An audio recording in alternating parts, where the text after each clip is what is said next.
Members of the public, may I have your attention, please? We're about to resume our proceedings. I'd like to remind you to maintain silence at all times.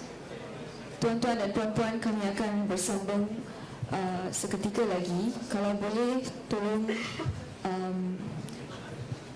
bekerjasama dan senyap seketika proceedings berjalan. All rise.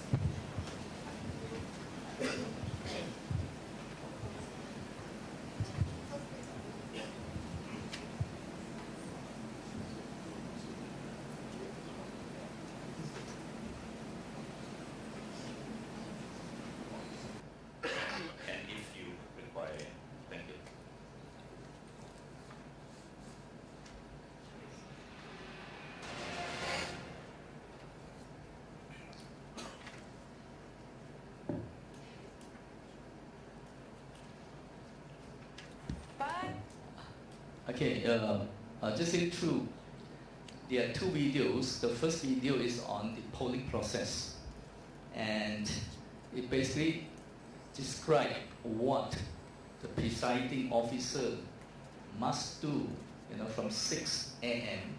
until the close of the polling process, which is normally at 5 p.m. for the first video. Second video. B. Urusan persiapan pembukaan tempat mengundi. C. Urusan pengundian. Bermula awal pagi yang berakhir sehingga lewat malam, KTM dan petugas-petugas lain dinasihatkan untuk mendapatkan rehat yang cukup. Secara umumnya, aktiviti pada hari mengundi adalah seperti yang berikut. Okay, at 6 a.m. presiding officer will go and collect ballot box.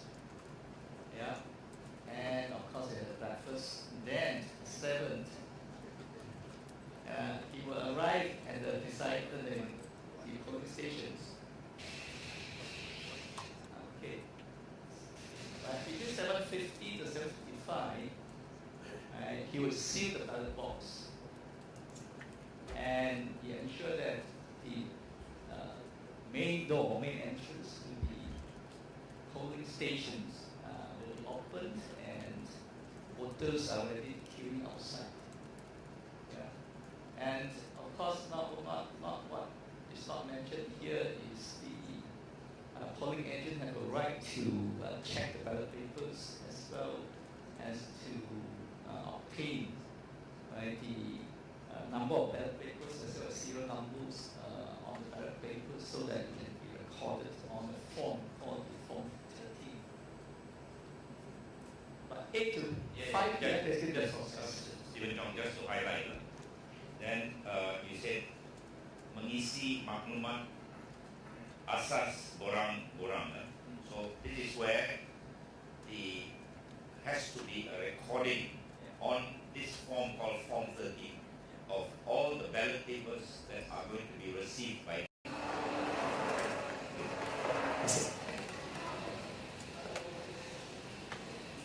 Sebelum bertolak, saya akan memastikan bahawa seorang kerani pengundian dan seorang anggota polis pengiring akan membantu dan mengirimi saya untuk membawa peti-peti, dokumen dan peralatan pilihan raya dalam kenderaan yang sama ke tempat mengundi.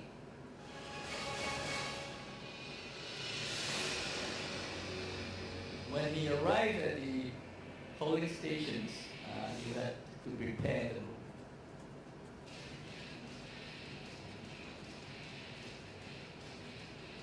Sesampainya di tempat That is the what we call decorations for secrecy, and also the party appointment letters to the presiding officers to be chairman. Dan sebagai ejen tempat mengundi oleh calon atau ejen pilihan raya. B. Kad pengenalan. C. Borang sumpah kerahsiaan.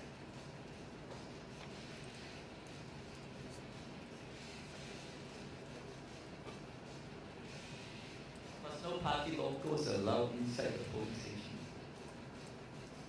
Jika semua dokumen mencukupi, Ketua tempat mengundi bolehlah membenarkan ejen-ejen bertugas di tempat yang telah ditetapkan.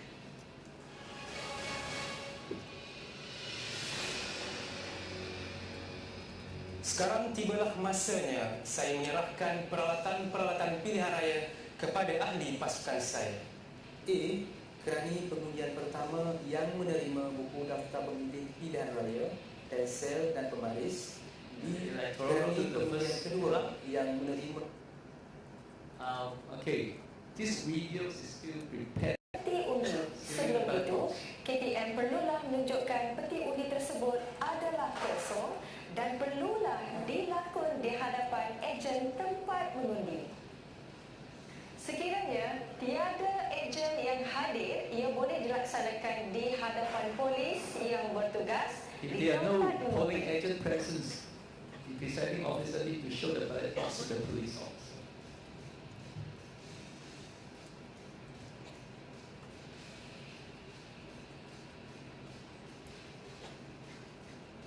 Sealing of the slot. Saya akan menyempurnakan. This basically on the left there is the borang, right? Whereby to put the samples of the Kotak borang tersebut. Saya juga akan pastikan bahawa waktu jam dinding di tempat mengundi adalah sama dengan waktu ATM. Saya juga akan pastikan bahawa pengundi-pengundi telah dibenarkan untuk beratur di luar tempat mengundi saya sebelum jam 8 pagi. Apabila tepat jam 8 pagi, saya akan memberikan arahan agar proses pengundian dimulakan dan pengundi dibenarkan masuk.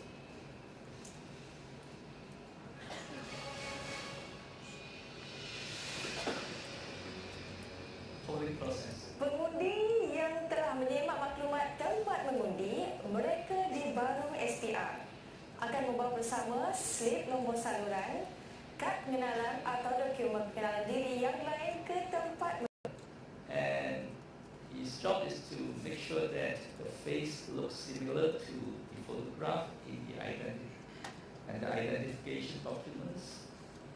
If he is satisfied with the identity, he would then read out the serial number for the voters, right? Then IC numbers as well as the name of the voters.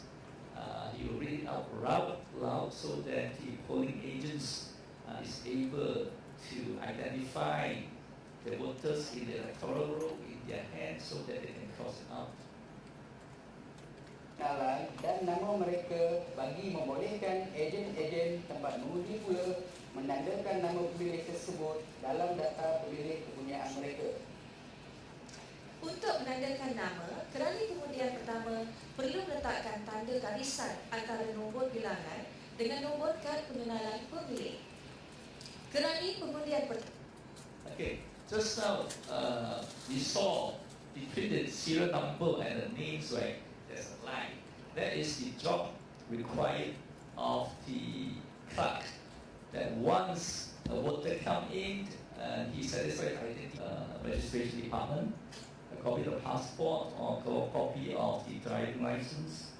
Card kuasa is the card that is issued by any governmental department. Resit pengenalan sementara JPN KP09 ataupun resit kehilangan kad. C. Dokumen pengenalan JPN KP11 yang dikeluarkan dan disahkan oleh Jabatan Pendaftaran Negara. D. Pasport antarabangsa. E.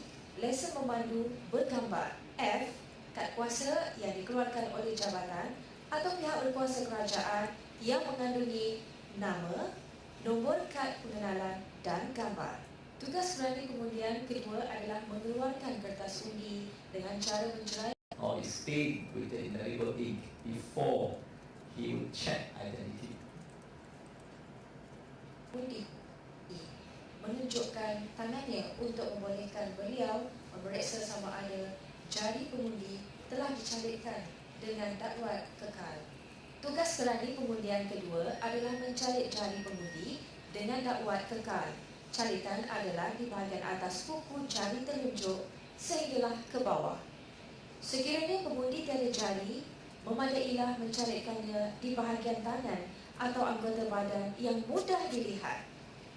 Kerani pengundian ketiga pula akan mengeluarkan kertas undi dengan cara menceraikan kertas undi daripada counterfoil menggunakan pembalut undi yang disediakan sebelum keluar melalui pintu yang ditetapkan.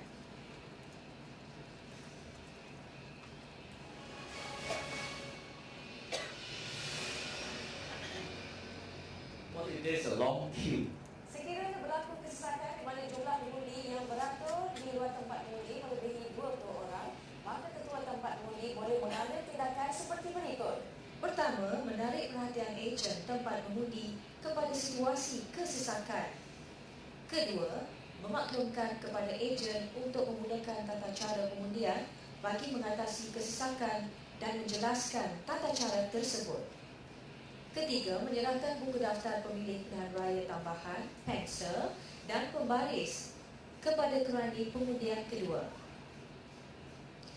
Keempat, menyerahkan buku kertas undi dan pembaris kepada kerani pengundian ketiga.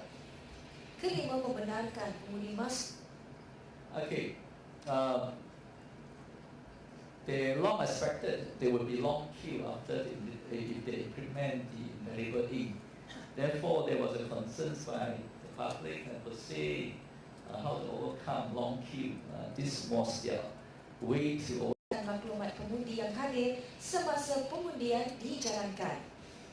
Apabila kesesakan telah berjaya diatasi, ketua tempat mengundi perlu memaklumkan ejen-ejen tempat mengundi tentang situasi tersebut dan menjelaskan tindakan yang akan diambil serta mengambil tindakan seperti berikut. Pertama, mengambil semula buku daftar pemilih pilihan raya daripada kerani pengundian kedua.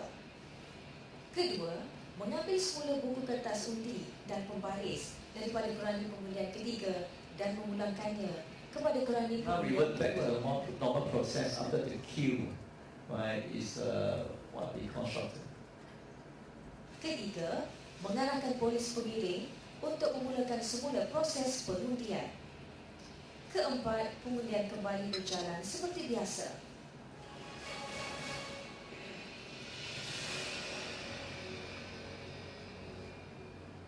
Golongan yang tidak dibenarkan memasuki tempat mengundi adalah seperti berikut. Pertama, namanya tidak ada di dalam daftar pemilih pilihan raya saluran. This will be the following videos and clips showing the exception cases alone, and therefore the presiding officers is required under the regulations to assist her to cast her vote. But to do so, all the conversation between him and the voters must be able to be heard by the polling agents. Yeah, and he has to read out the name of the candidates, and the voters, the blind voters, have to speak out the candidate that she intends to give her votes to, so that the presiding officers can mark the ballot papers on her behalf. Dalam kertas undi ini ada 3 simbol. Yang pertama bakul, yang kedua cawan dan yang ketiga kerusi. So akak tolong bisikkan pada saya, akak nak pakai yang mana ya? Keempat, ketua tempat mengundi akan menandakan kertas undi berkenaan dan memasukkannya ke dalam peti undi.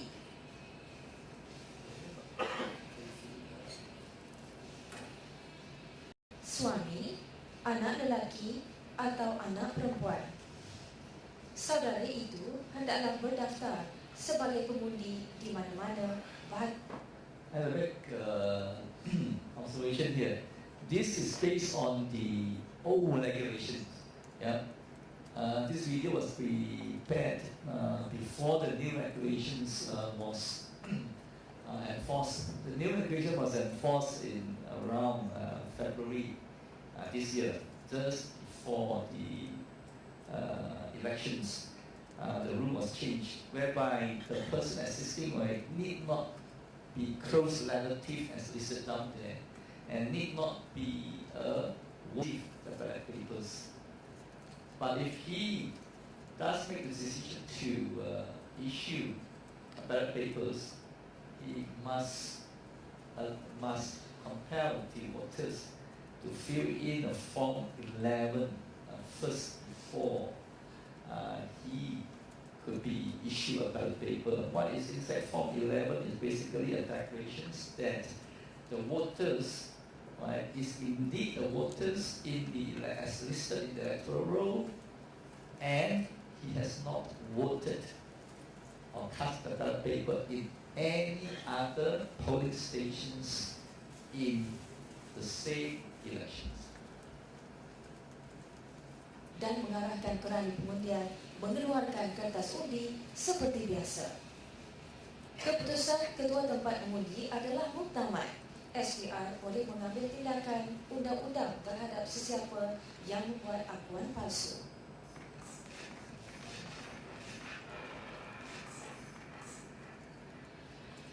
Spoiled ballot papers. Kertas undi yang telah dirosakkan secara tidak sengaja oleh pengundi sehingga Envelopes which at the end of the process of polling they need to be sealed.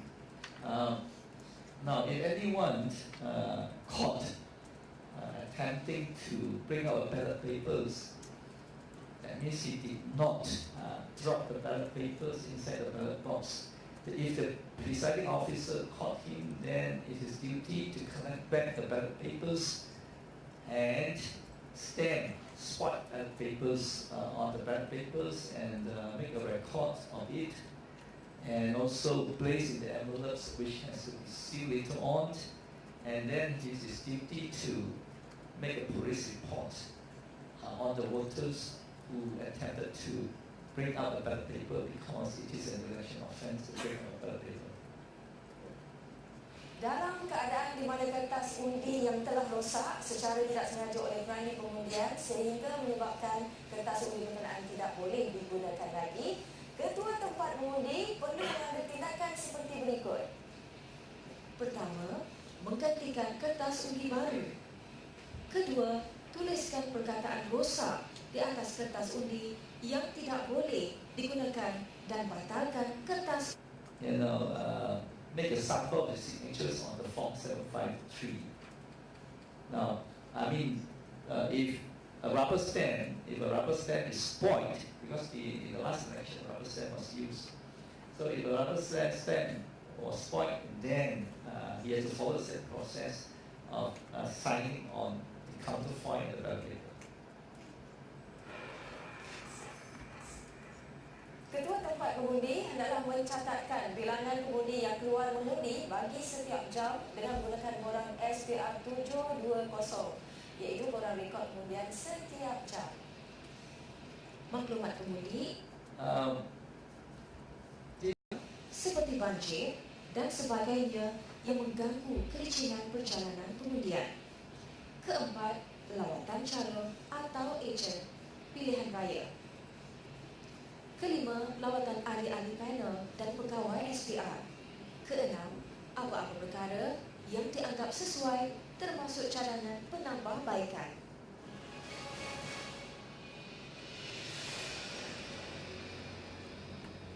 Jam sekarang telah menunjukkan tepat pukul 5 petang. Saya perlu menutup tempat mengundi dan memeteraikan peti undi. Now it's at 5 p.m. That's a normal close of poll. His job is to then close the door of the main entrance, and then he has to cross signatures onto the security tape. Beliau ingin berbuat demikian. Kelima, Ketua Tempat Mengundi hendaklah mengarahkan kerana pengundian menanggalkan semua poster dan label.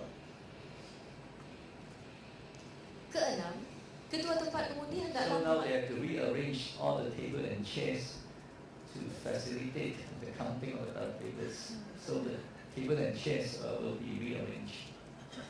longkan kepada ejen mengira undi bila proses pengiraan undi akan dimulakan. Beliau hendaklah memberi perhatian penuh terhadap aspek keselamatan peti undi semasa tempoh berehat sebelum proses mengira undi bermula.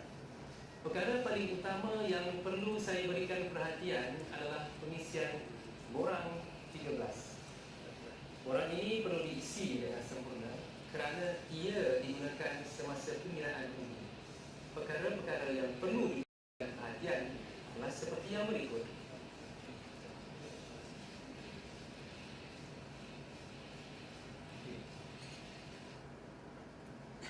at the issue.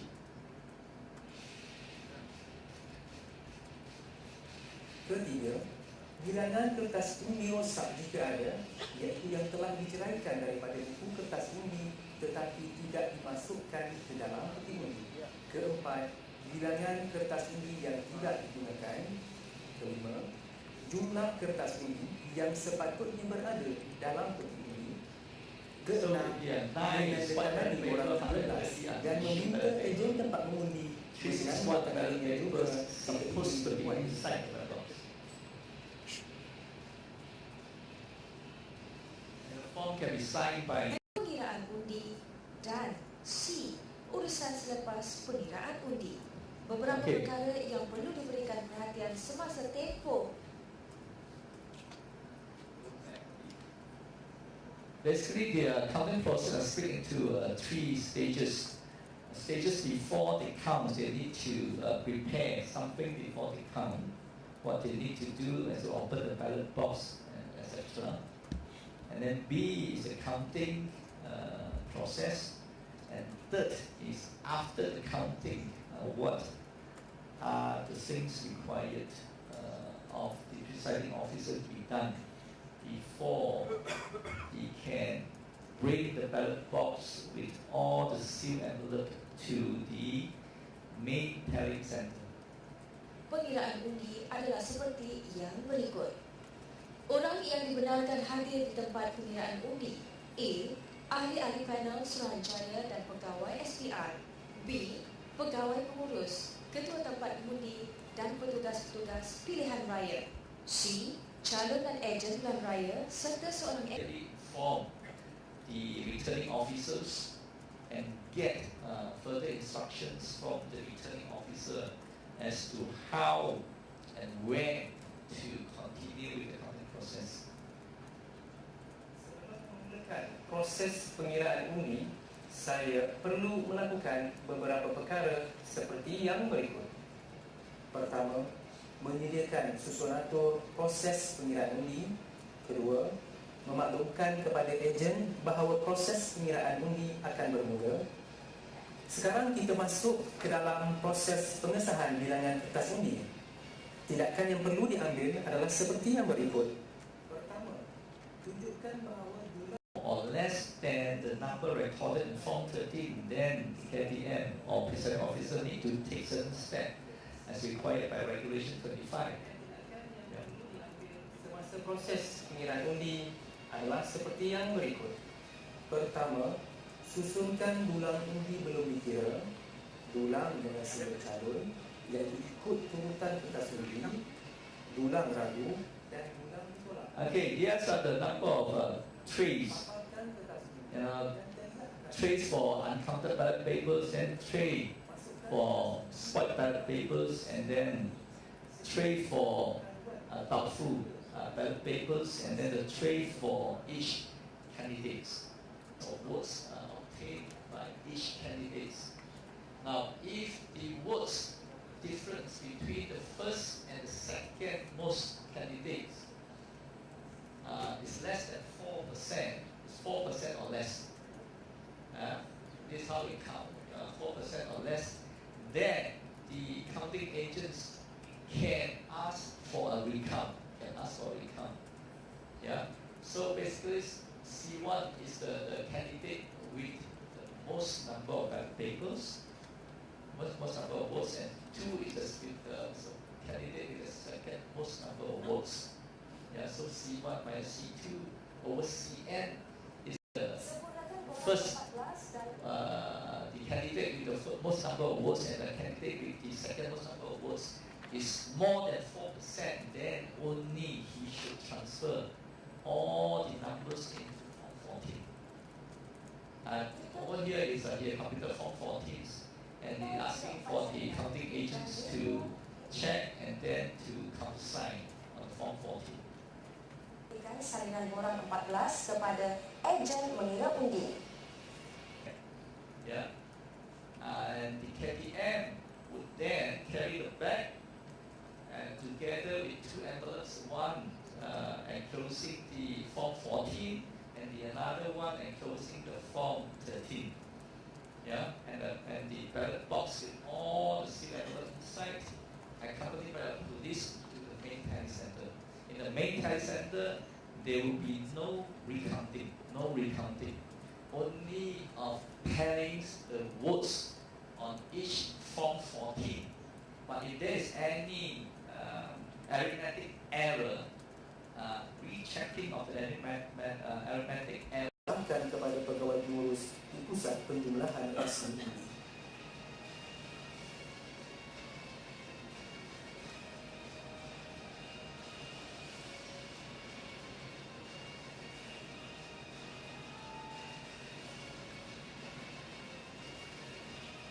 Masukkan peti undi yang telah dimeterai ke dalam beg peti undi dan masukkan juga sampul isi peti undi dalam karung yang sama.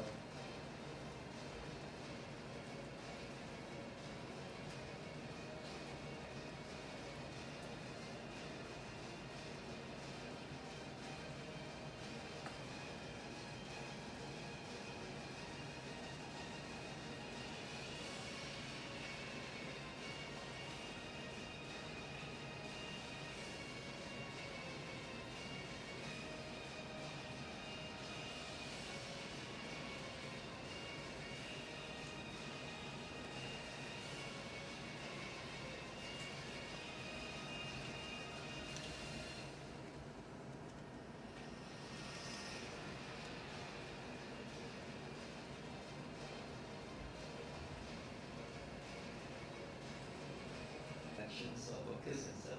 So the advance votes, Yeah. they are kept at the police station,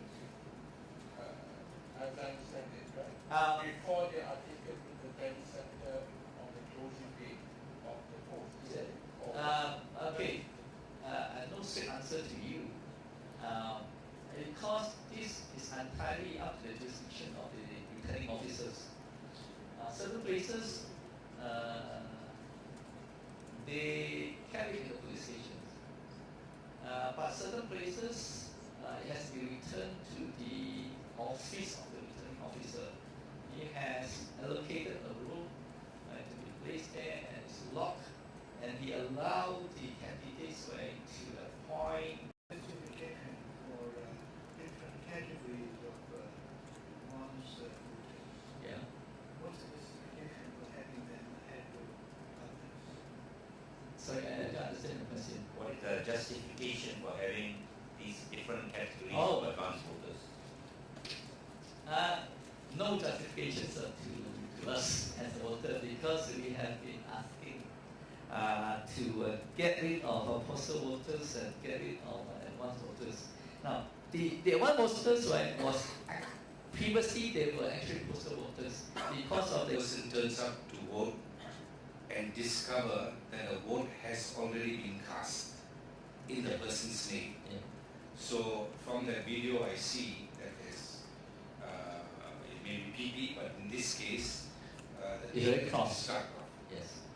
And then we hear that that person has been allowed subsequently to vote.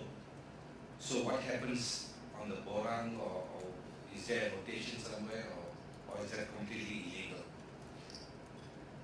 You mean the person come in, you discover that his name is cast, A vote crossed has, out, yeah, and then given the chance to vote. yes. But under which name?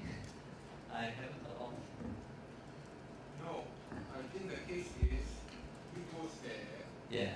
then he finds that actually his name has been crossed out. Out. Then normally he will be given a form 10, right? And turn him away. No, then he. Allowed to vote. Yes, that's what I'm told. So, Where? In which case? There's no provision in the law. There's no provision in the law. Because the provision in the law is, if his name is cast out, KTM must issue a form 10A. are they also kept in the same way in, that put in the yellow plastic bag? Yes, after counted, after the counting. It will be That's the sealed. only way that they can be kept? Yeah, All these after. books, all these ballot boxes, they are put in a yellow bag? Yes. No, they have access to facility to I don't transport them carry to. it, but, Yeah. but then they are still kept there, right? Are they ever kept carried in a brown carton box? No, not supposed to. Not supposed to. Yeah, okay. Fetch the photograph. Then he's required to fill in the Form 11 to make a declaration that he is indeed the voters as listed in the electoral roll. But if he's not, of course he committed an offence. Then why does the person also have to declare that Yeah. I have not already voted? Yes. Why is that?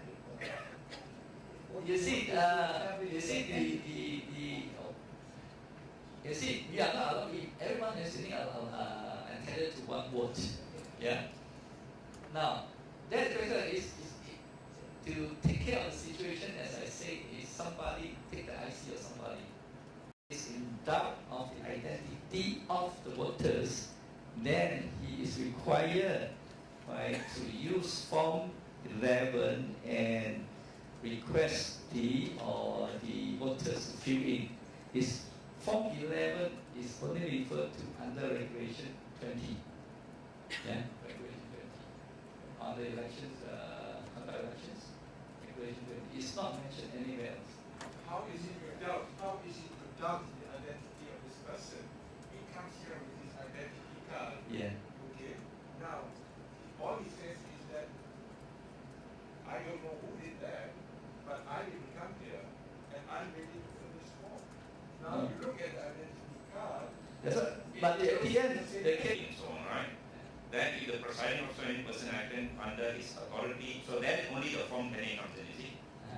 Alright, then if the presiding officer finds that a mark has been made against the number and name of the voter in the electoral roll, Let me cross out. but the voter's left forefinger has not been marked Yeah. with indelible ink, Then the presiding officer or any person acting under his authority shall refuse to issue a ballot paper to the voter, and the presiding officer or any person acting under shall record such fact inside Form 10A. yeah. Then if you look at Form 10A, then it says Form 10A, it only gives the following grounds. On the following ground, A, voter refuses to show a left finger, voter refuses left finger, voter's left finger has been marked. And then the D has not been marked. You see, you say that Yeah, I know. he'll be refused a ballot paper if his name is already, Number and name has been crossed, yes. has been issued. Yeah. So he will be denied. So this is the only paper he can fill in, Form, the officer Form 10A. So you are saying he must refuse him Yes. the Ballot paper. ballot paper He and must fill in a Form 10A. Yes. So he cannot issue. Presiding officer's decision is only final as to whether he want to issue a ballot papers or not, and whether to accept a ballot paper is valid or not. Right? That is his only decisions that cannot be questioned in court any further. Yeah.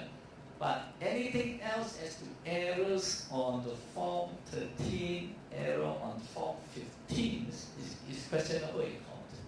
But couldn't it be that, if there was this discrepancy, couldn't the presiding officer then look at the serial numbers, for example, and see whether the serial numbers match the actual serial numbers issued? Or does he not do that? Now, you see, if the presiding officers fill in wrongly, intentionally, unintentionally, we leave it out. Yeah.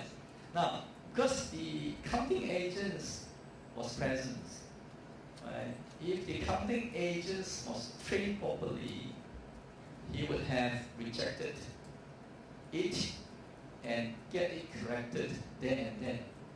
Yeah, get it corrected there and there. My fear Actually happen is you find, more than 600 votes beyond what was issued, and this is written down Yeah. in the record. Yeah, So that's really wrong, isn't it? yeah. Sorry. I have two questions. One is at I think we had promised that we would, maybe we could continue this after lunch. Is there still, are you able to stay till after lunch? A short while because I have another meeting at 3. Never mind, this is, we're talking about, election comes once in 5 years, usually. The suggestion adjourn now and then come at Okay. 10 past 2. Yeah. Then we will deal with the remaining questions.